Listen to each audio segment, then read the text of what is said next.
People will say, when you do the door, do you do the door casing? And I'll explain what door casing is. Door casing is the inside trim or wood trim that goes around the perimeter of the door.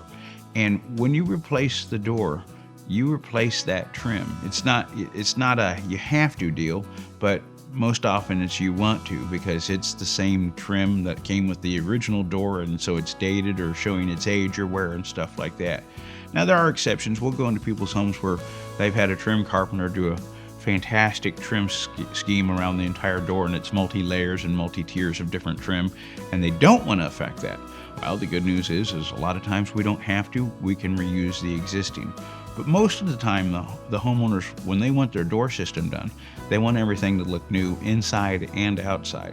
And with us, we get the door casing, and it comes from our factory painted or stained to match the same color as the door system, so it looks like it was, one from start to finish. You can replace the door casing, and we prefer to do that, but there are certain instances where the homeowners are like, I don't want to change the casing, and we can accommodate that as well.